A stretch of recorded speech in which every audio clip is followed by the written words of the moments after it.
Salut à tous. Les négociateurs iraniens ont un problème. L'Iran pourrait intensifier son agressivité à mesure que les élections de mi-mandat approchent, tandis que le président Trump affirme que le blocus américain du détroit tient toujours. La diplomatie semble avoir atteint cette étape élégante où tout le monde affirme que la porte est ouverte tout en gardant fermement la clé.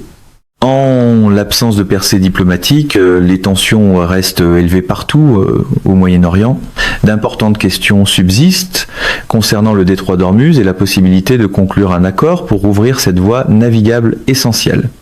La Persian Gulf Strait Authority, une agence gouvernementale iranienne, a déclaré mercredi que les affirmations et les publications répétées de responsables américains selon lesquelles le détroit d'Ormuz ne serait plus bloqué ne changent rien à la réalité. Le détroit d'Ormuz reste bloqué et ne sera pas rouvert tant que les conditions de l'Iran ne seront pas acceptées. Rien n'illustre mieux la certitude stratégique que deux camps affirmant simultanément exercer un contrôle total sur la même étendue d'eau. Cette déclaration est survenue après que le président Trump a publié hier sur Truth Social, notamment « Les États-Unis ont le contrôle total du détroit d'Ormuz.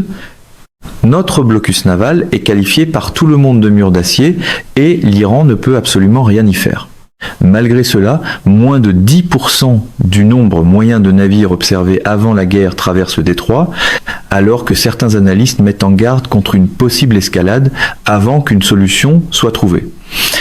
Le détroit est donc devenu à la fois un mur d'acier et une porte verrouillée, selon le communiqué que l'on choisit de lire. Mais ce n'est que ce que nous savons. Qu'avons-nous entendu du président il y a seulement quelques semaines? Une opération secrète était en cours, au cours de laquelle des navires étaient escortés vers la sortie avec leurs transpondeurs éteints, sans que personne ne le sache. Nous ne savons pas combien de navires sortent, et l'Iran perd son emprise sur Ormuz, tandis que son levier lui échappe. Une opération secrète dont tout le monde parle maintenant publiquement. Le secret, c'est manifestement doté d'une stratégie de communication moderne.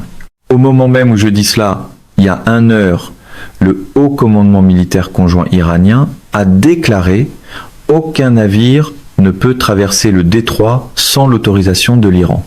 Mais l'Iran perd son emprise sur Ormuz et avec elle tout son levier.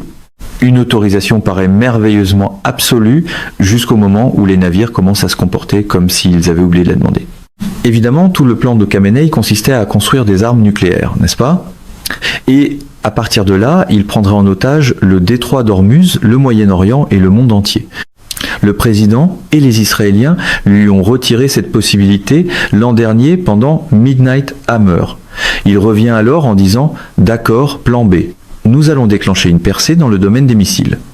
Nous allons fabriquer tellement de missiles que nous aurons un bouclier de force autour de l'Iran qui nous donnera la couverture nécessaire pour reconstituer nos armes nucléaires.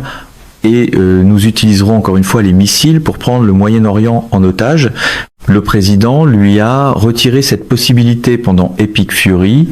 Le plan B ressemble moins à une nouvelle lettre de l'alphabet stratégique qu'à la découverte que le plan A a déjà été retourné à l'expéditeur. Maintenant, les Iraniens disent « Oh, nous contrôlons le détroit d'Ormuz, c'est notre nouvel otage. » Mais que se passe-t-il réellement ici? Ils ont joué une carte. C'est leur dernière carte. Ils n'ont plus de pouvoir d'extorsion sur le monde. Pas d'armes nucléaires, pas de percée dans le domaine des missiles. Nous voyons les Émiratis et les Saoudiens construire de nouvelles infrastructures de pipeline. Pour ce qui est du levier que l'Iran peut utiliser contre le reste du monde et contre les États-Unis, c'est terminé. Quand tout le monde commence à construire une route autour de votre poste de péage, le poste de péage devient nettement moins majestueux. Tout leur plan, actuellement, consiste simplement à donner l'impression qu'ils restent un agresseur militaire, qu'ils sont encore forts, encore puissants et toujours présents jusqu'aux élections américaines de mi-mandat. Toute leur stratégie repose sur ce qui va se produire politiquement aux États-Unis. C'est pas du tout un levier. Une stratégie qui dépend du calendrier électoral d'un autre pays constitue une définition assez curieuse du contrôle de l'échiquier. Cela signifie que tout ce conflit va se terminer très bientôt. Il est déjà en train de se terminer, ce sont les dernières étapes, c'est simplement qu'aucun des faux médias ne veut l'admettre. Apparemment, la phase finale est celle où tout le monde continue d'annoncer qu'il s'agit bien de la phase finale. Les exportations américaines sont à un sommet historique. Très bientôt, le monde dira qu'il n'a plus besoin d'Ormus. Pour l'instant, nous avons besoin de l'armée pour continuer d'escorter le pétrole vers la sortie pendant que ces infrastructures se construisent en parallèle. Mais bientôt, il ne s'agira pas seulement d'une victoire sur l'Iran. Ce sera une victoire des États-Unis pour le siècle, à mesure que l'Amérique deviendra de plus en plus dominante sur le plan énergétique. La géographie peut être obstinée, mais les pipelines ont cette charmante habitude de refuser de lire les manifestes géopolitiques. La situation peut se résumer ainsi. Un Iran affaibli a joué sa carte Hormuz parce qu'il n'était pas préparé à tout ce qui devait suivre. Mais je ne pense pas qu'il l'ait joué trop tôt. Ils ont joué leur carte Hormuz en disant « Le détroit est à nous, nous le contrôlons, nous le fermons, parce que c'est tout ce qu'il leur reste ». Il devient difficile de préserver le caractère dramatique d'un atout lorsque tout le monde a déjà vu la carte et commence à construire autour de la table. Et ils veulent la jouer maintenant dans l'espoir de tenir jusqu'aux élections de mi-mandat et d'obtenir un gouvernement américain plus favorable qui voudrait empêcher le président Trump d'empêcher l'Iran d'accumuler des missiles, de menacer ses voisins et d'obtenir une arme dévastatrice. Grâce aux efforts coordonnés de l'armée américaine et de nos alliés du Golfe, la moyenne sur 7 jours du pétrole quittant le détroit atteint actuellement près de 9 millions de barils par jour. Si l'on ajoute les 5 à 7 millions de barils supplémentaires par jour qui quittent la région par des pipelines et des installations d'exportation récemment modernisées, les flux pétroliers totaux atteignent actuellement environ 15 millions de barils par jour. Pour une voie maritime supposément transformée en porte verrouillée, les chiffres du trafic font preuve d'une autonomie assez suspecte. Le pétrole sort. Rien que dimanche, plus de 20 millions de barils ont quitté la région du Golfe arabique, ce qui dépasse la moyenne d'avant le conflit. Donc, toute cette idée selon laquelle le détroit est fermé n'est qu'une idée. En pratique, il est grand ouvert. En pratique, tout sort, simplement rien, de ce qui profite économiquement à l'Iran, parce que nous avons un blocus qui ne fonctionne pas en sa faveur. Un blocus qui bloque votre adversaire plus efficacement que tous les autres constitue, au minimum, un curieux casse-tête de relations publiques. Une partie de ce trafic pourrait provenir d'une flotte fantôme, ce qui soulève la question de savoir si ces chiffres sont crédibles. Je les crois à 100%. Où en est le prix du pétrole ? Je les ai vérifiés. J'ai été informé au plus haut niveau du gouvernement américain. Je comprends d'où viennent ces chiffres et pourquoi, si vous êtes un analyste travaillant à partir de sources ouvertes ou si vous travaillez dans le secteur de l'énergie, vous ne les voyez pas. Le marché, contrairement à une tribune, applaudit rarement sur commande. Ces chiffres viennent de notre armée.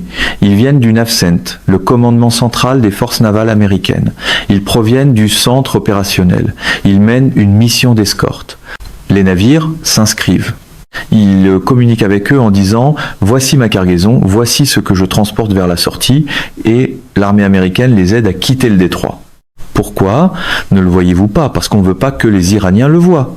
Alors, les navires coupent leurs signaux. Leur système d'identification automatique, l'AIS, est sécurisé. Stratégie maritime moderne. Parfois, le signal le plus éloquent est apparemment l'absence totale de signal. Le levier de l'Iran sur le détroit d'Ormuz s'est envolé parce qu'ils ne savent pas ce qui s'y passe. Ils ne savent pas quels navires réussissent à sortir. Ils peuvent dire « Oh oui, nous n'avons aucune trace de navires qui sortent ». C'est parce que ces navires ne communiquent pas avec eux. Ces navires ne leur annoncent pas qu'ils entrent ou qu'ils sortent.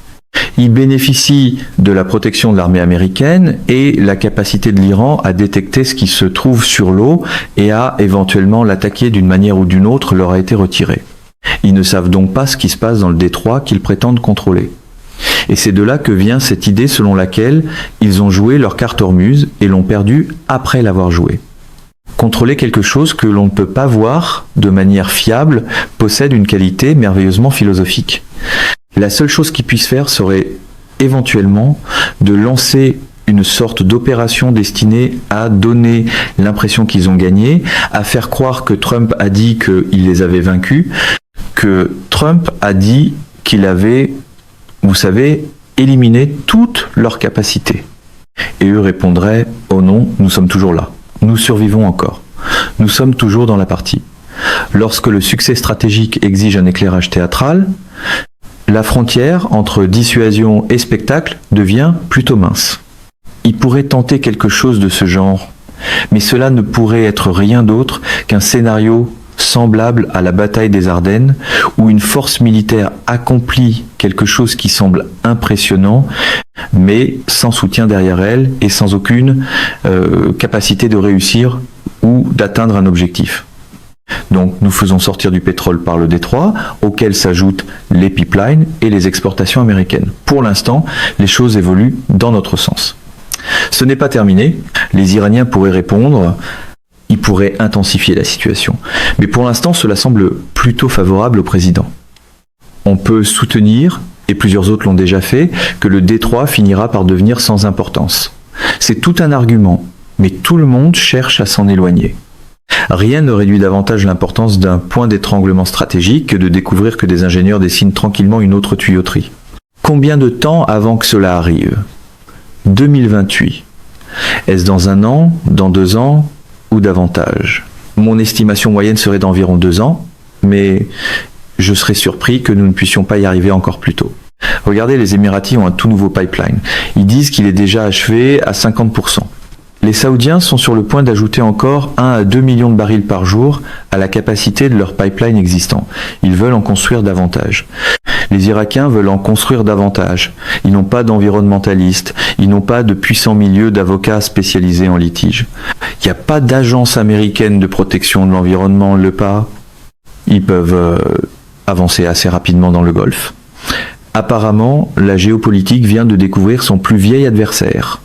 Les équipes de construction avec des échéanciers.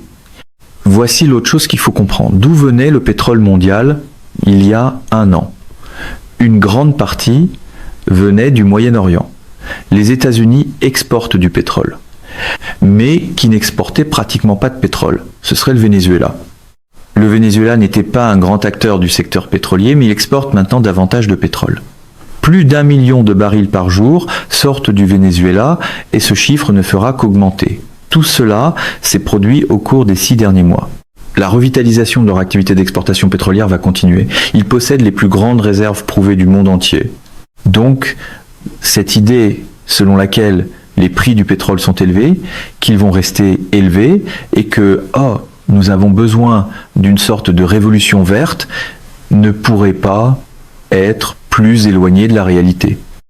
Les marchés pétroliers ont toujours eu cette habitude, légèrement impolie, de compliquer les scénarios idéologiques bien ordonnés.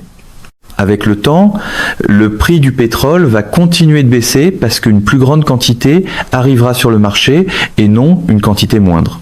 Et à mesure que cela se produit, tout se fera loin du détroit d'Ormuz. Tout le monde va construire des infrastructures pour le contourner, ils vont obtenir leur pétrole ailleurs. Il se peut encore que des pays comme la Chine puissent obtenir du pétrole de l'Iran. Peut être qu'ils continueront à faire sortir du pétrole par le détroit d'Ormuz, mais cette partie du monde va devenir sans importance. Et à mesure qu'elle perdra son importance, la capacité de l'Iran à agir comme cet agresseur qui menace tout le monde et paralyse l'économie mondiale disparaîtra. Je veux dire, c'était le seul atout qui pensait encore pouvoir jouer. Je ne vois pas cet atout survivre. Un levier devient nettement moins intimidant lorsque la machine n'y est plus reliée. La plus grande surprise pour les Iraniens est survenue lorsqu'ils ont frappé les États du Golfe. Les États du Golfe nous ont appelés au moins 3 fois pour nous demander de ne pas riposter et nous les avons écoutés. C'est probablement ce qui retient le président actuellement. Rien n'illustre mieux l'élégance de la dissuasion régionale que des alliés demandant avec insistance que tout le monde cesse d'en faire la démonstration. Il y a une raison pour laquelle ce sont principalement les États du Golfe qui disent « Nous sommes frappés lorsque vous les frappez, alors s'il vous plaît, ne les frappez pas ». À un moment donné, c'est là qu'ils devront prendre une décision. Dans le Golfe, l'escalade a pris cette fâcheuse habitude d'arriver avec une adresse de retour. Ils doivent prendre une décision majeure et cela fait partie du calcul du président. Il a répété à maintes reprises que l'objectif ici est de garantir que l'Iran n'obtienne jamais d'armes nucléaires et au bout du compte, cette démarche se fera par étapes. Ils doivent d'abord régler la question du détroit d'Ormuz, puis entrer éventuellement dans des discussions plus détaillées sur le programme nucléaire iranien. Mais en ce qui concerne ces pays du Golfe, il existe une réelle inquiétude quant à l'échelle de l'escalade et à ce qui pourrait se produire si des frappes majeures contre l'Iran reprenaient. Le problème avec une échelle d'escalade, c'est que tout le monde affirme toujours ne monter qu'un seul barreau. Actuellement, les États-Unis prennent des mesures pour protéger nos alliés d'éventuelles représailles, attaques ou agressions provenant de leurs voisins iraniens, afin d'empêcher l'Iran de donner l'impression qu'il est toujours là, plus fort que jamais, et que Trump a échoué. Des batteries de missiles Patriot sont vendues à nos alliés. Ce sont les systèmes qui abattent les missiles et les drones entrants tirés par des pays comme l'Iran. Pourquoi le président dirait-il « D'accord, vous voulez que nous fassions une petite pause ici ?» Eh bien, c'était pour renforcer les défenses de ces pays et s'assurer qu'ils étaient adéquatement protégés. Même les pauses stratégiques s'accompagnent parfois d'une liste de magasinage. Et comme vous l'avez vu au cours des dernières semaines, il y avait cette dynamique de donnant-donnant avec l'Iran. Il lançait des attaques, puis il y avait des attaques américaines, ainsi que certaines attaques lancées par les alliés du Golfe en réponse à tout cela. Tout cela est terminé. Nous sommes revenus à la situation qui prévalait lorsqu'il y avait un cessez-le-feu, et c'est l'Iran qui a appelé en disant « Écoutez, faisons une pause et essayons de régler cela ». La définition moyen-orientale du calme peut être remarquablement ambitieuse. Et voici ce qu'il faut comprendre. Pendant cette pause, que se passe-t-il ? Les pays continuent de construire des infrastructures pour contourner le détroit d'Ormuz. Les pays continuent de s'en éloigner, les activités continuent de s'intensifier au Venezuela. Le blocus reste en place. Donc, une pause n'aide pas l'Iran autant que ceux qui pensent que l'Iran est en train de gagner aimeraient vous le faire croire. Le temps est un partenaire de négociation utile, sauf lorsque chaque semaine qui passe finance l'alternative de quelqu'un d'autre. L'Iran possède encore des pièces sur cet échiquier. Sa marine repose au fond de la mer. Une grande partie de son arsenal de missiles a été détruite lors de frappes américaines et israéliennes pendant l'opération Epic Fury. Mais il lui reste encore beaucoup de missiles à plus courte portée et de drones capables de menacer les infrastructures énergétiques du Golfe. Et c'est en partie pour cette raison que des pays comme l'Arabie Saoudite, le Qatar et les Émirats Arabes Unis demandent au président d'épuiser toutes les possibilités diplomatiques avant de reprendre les opérations de combat. La diplomatie devient particulièrement à la mode lorsque l'alternative risque d'atterrir sur vos propres infrastructures. Mais les tensions restent élevées dans toute la région parce que, en ce moment, les Iraniens se moquent de ce que l'administration Trump affirme concernant le détroit d'Ormuz. Tout cela se résume finalement à une bataille de volonté et il semble que rien n'ait changé en ce qui concerne le corps des gardiens de la révolution islamique, l'IRGC, et le général Ahmad Vaidi, qui ne cède pas, peu importe à quel point la population iranienne souffre sur les plans économiques et autres. C'est terrible. Il y a quelque chose de sinistrement impressionnant dans la rigidité politique lorsque quelqu'un d'autre paie la facture. Est-ce que je vois cela changer bientôt ? C'est impossible. C'est tout ce qu'ils ont. La réponse courte est non. Et les Iraniens ont effectivement mal évalué la patience du président. Selon certains rapports, ils pensaient qu'ils voudraient finalement régler cette situation plus rapidement en raison de préoccupations liées aux événements aux États-Unis. Miser une stratégie nationale sur l'idée que votre adversaire finira par s'ennuyer est certainement économique, sinon particulièrement rassurant. Mais ce qui se passe actuellement est assez intéressant. Une immense pression économique s'exerce sur le régime iranien, au moment où nous parlons. Le blocus naval américain coûte aux Iraniens des centaines de millions de dollars chaque jour. Et voici l'autre chose qu'il faut garder en tête. L'Iran est là avec son appareil de propagande qui dit des choses comme « Vous savez quoi ? Les États-Unis, sans notre permission, nous savons ce qui se passe. Vous feriez mieux de nous dire si vous entrez. Nous contrôlons cette situation. » La propagande possède un grand avantage sur les statistiques maritimes. Elle n'a jamais besoin de passer les douanes. Eh bien, regardez les prix du pétrole du dernier mois. Qu'est-ce qui a changé ? Où est le contrôle dont il parle ? Regardez les 6 derniers mois. Les chiffres devraient montrer le contrôle de l'Iran sur le détroit d'Ormuz. Rien n'entre ni ne sort, et s'ils prennent réellement leur part de l'économie mondiale, ils ne devraient pas avoir de problème économique, ils devraient avoir beaucoup d'argent qui entre, le prix du pétrole devrait être beaucoup plus élevé. Les chiffres sont des invités terriblement impolis. Ils ont l'habitude d'arriver sans respecter le discours officiel. C'était leur unique atout. Leur carte Hormuz consistait à faire monter le prix du pétrole à 2 à 300 $ le baril et à donner l'impression que Trump allait provoquer une récession internationale. Vous souvenez-vous de tout ce discours que nous avons entendu ? CNN va-t-elle recevoir un appel d'un pétrolier en train de sortir du détroit pour confirmer tout cela ? Bien sûr que non. Personne ne le fera. C'est une opération militaire secrète, mais nous avons la preuve qu'elle se déroule parce que le prix du pétrole ne fait pas la seule chose que tout le monde disait qu'il ferait si les affirmations de l'Iran étaient vraies, ce qu'elles ne sont manifestement pas. Les marchés restent obstinément peu disposés à lire le texte de quelqu'un sur un télésouffleur. Ils ont fait une énorme erreur de calcul parce qu'ils pensaient que le prix du pétrole serait déjà extrêmement élevé. C'est pas le cas. Et maintenant, ils se démènent pour essayer de déterminer quoi faire ensuite. Rien ne stimule autant la créativité stratégique que de découvrir que la grande explosion économique annoncée n'a produit qu'un graphique décevant.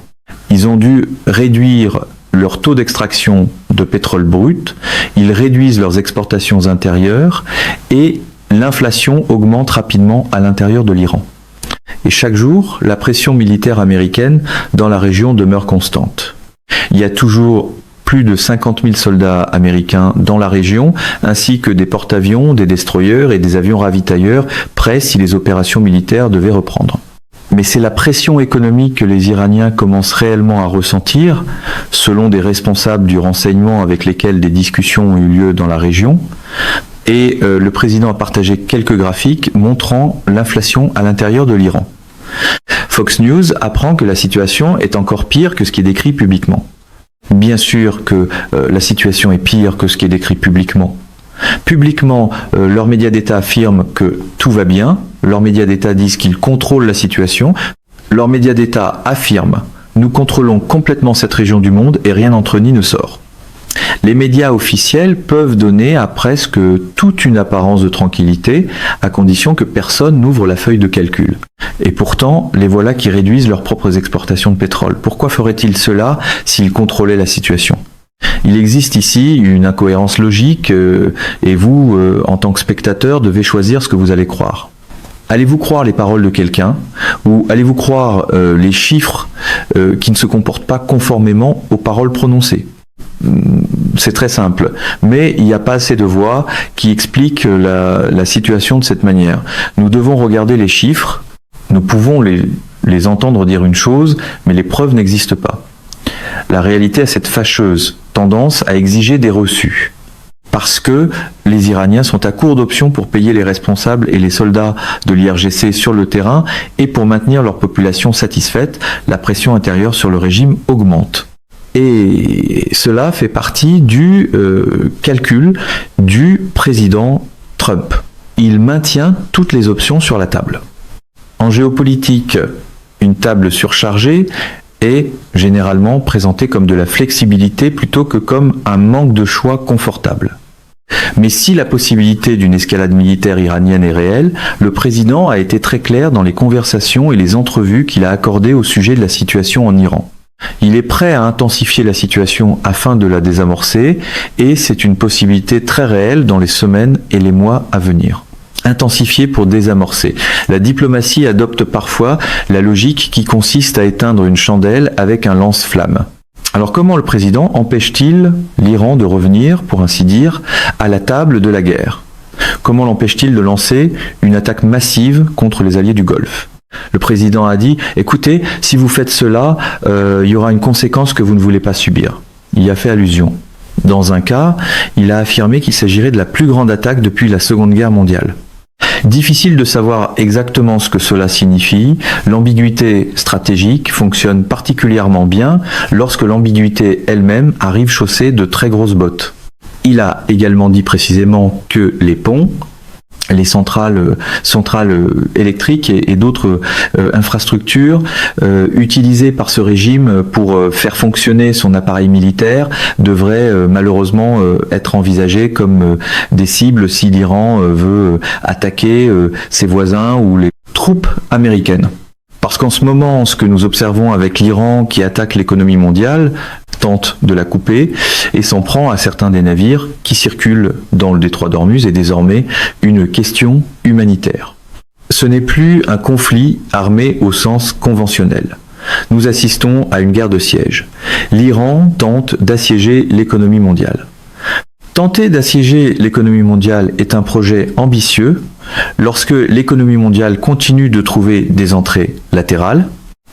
Ils ont joué cette carte Hormuz pour tenter de couper l'économie mondiale, d'en prélever leur part ou de s'en servir comme levier afin d'obtenir ce qu'ils veulent. Mais leur erreur de calcul concernait la question de savoir si cela fonctionnerait ou non.